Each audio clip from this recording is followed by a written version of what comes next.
the handshake across the Niger, Bianca Ojukwu. What's my take on the situation? Understandably, Ojukwu is somebody that wanted the good of Nigeria. It is evident in all the efforts he put to see that happen. The Aburi Accord, the meetings with Gowon, the willingness to make it work. So Ojukwu wanted the good of Nigeria. Understandably also, in the later stages of his life, he went into the Nigerian politics. But there is a central point. A man who wanted the good of his people, the Biafran people. For those of you that when they call Biafra, you feel agitated, it's a conditioning. I won't limit it to Biafra. The question you should be asking is, who were we before the amalgamation? They called it the amalgamation of the Southern and the Northern Protectorates. Will you be called the Southern people or the Northern people? We had original identities. We were the Ariwas. We were the Oduduwas. We were the Biafran people. We were the Calabaris. We were many colors and identity. So the Northern, Southern nomenclature is an administrative name. So relax. When I say Biafra, don't feel agitated. It's a conditioning. Nobody rejects who he is. And if anybody rejects you, you cannot reject yourself. What is in a name? Your name defines who you are. It's about identity, genealogy, existence, sustenance, sustainability, life, continuity, generations. So once more, if anybody makes you to ever feel bad about your name as anything whatsoever, question the purpose. It's meant to take you off existence. It's meant to diminish you and consequently make you go into extinction. Look at the world identities that are not battling colonialism, supposedly the powers that colonized other people. Or let me put it this way, the word powers, there exists also for identity. Nobody wants to take his identity off himself or adopt the identity of the other person. You will understand what I am saying if you are widely traveled. If you have traveled, European countries that don't speak English don't want to do anything with English language. They don't want to infiltrate their original identity. There is this superiority tussle where America is feeling great. Other countries are also matching them bumper to bumper with preserving their identity, preserving the perception, their power, and that tussle for superiority. So for those people who feel that when we call you your original names, call it the names your parents gave you or what have you, you feel agitated. Ask yourself, what is it for? When the religious organizations first came, religious groups, call it any of the religions you are aware of, what they first did was to begin to change the names of what you knew and who you were, your children, your heritages, because the name has everything to do with sustenance, sustainability, has everything to do with establishing something. Call it an ideology, call it an identity. So back to my original story. And to throw a little more light on what I talked about, diminishing your name. That name also makes you diminish your language. And before you know it, your language gradually goes into extinction. What will be the consequence of that? That's by the way. So, for those who have been conditioned to feel that whenever we call Ariwa, Oduduwa, Biafra, or who we are, it's a taboo, I begin to wonder. And it's something you have to look into and begin to work on. So back to the Ojukwu story. Ojukwu is a man who wanted the good of his people. My people, my people, my people.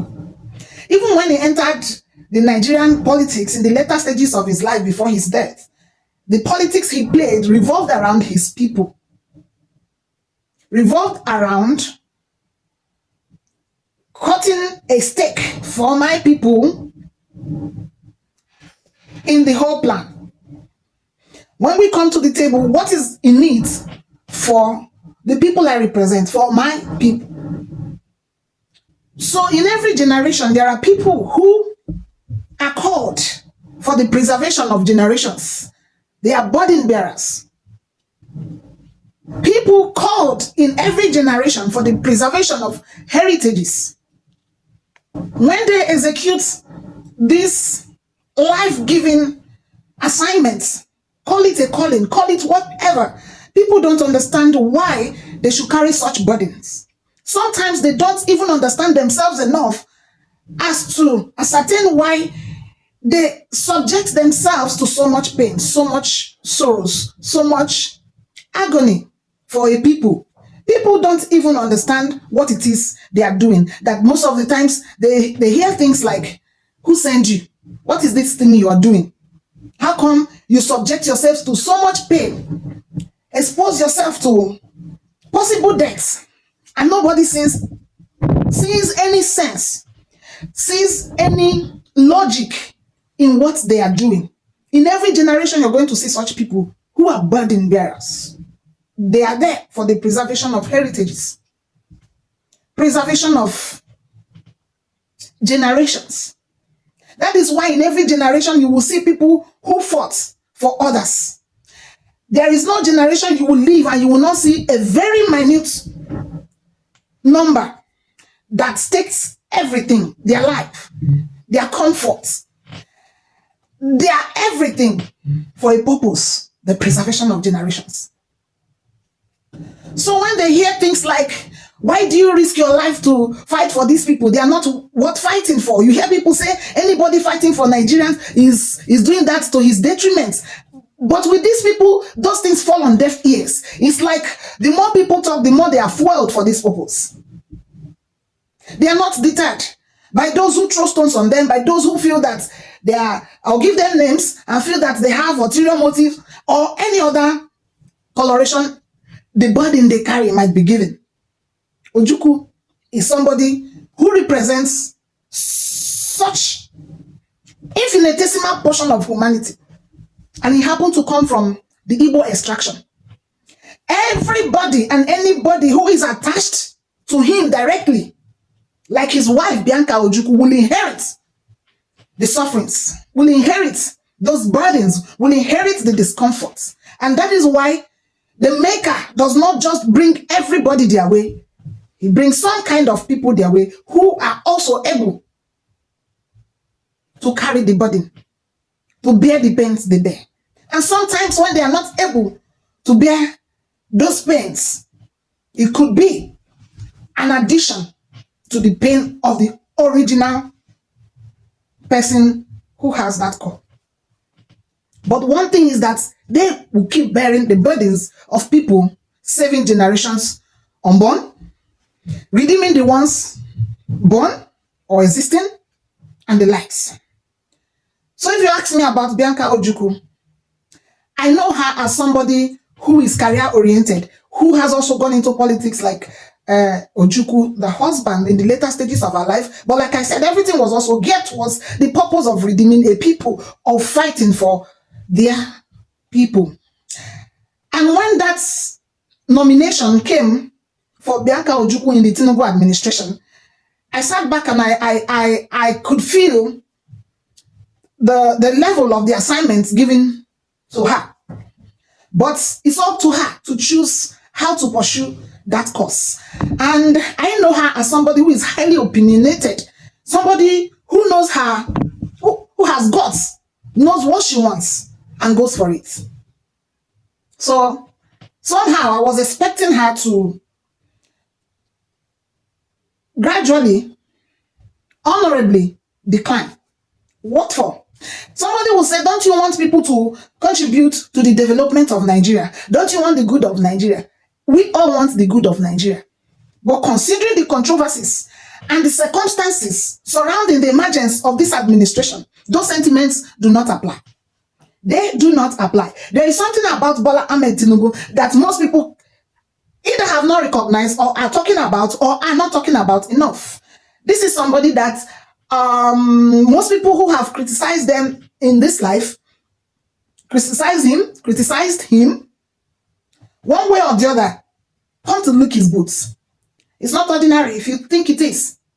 Some people are saying it's because he's a good man, he knows how to play the game, he knows how to build bridges. It's a lie. There are people that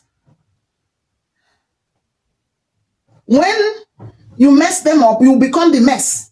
Not for good reasons. Like, starting from the present Minister of Aviation, what's his name?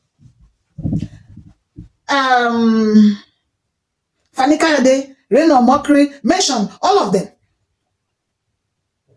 Festus Keyamo, mention all of them who were convinced that this man should not taste power.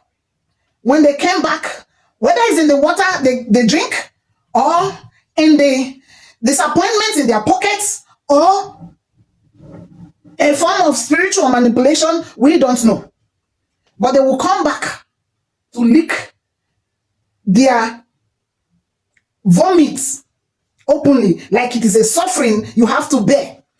The recent one is Daniel Bwala. Like, you will pass through this humiliation for talking to this deity whose work it is to grab power.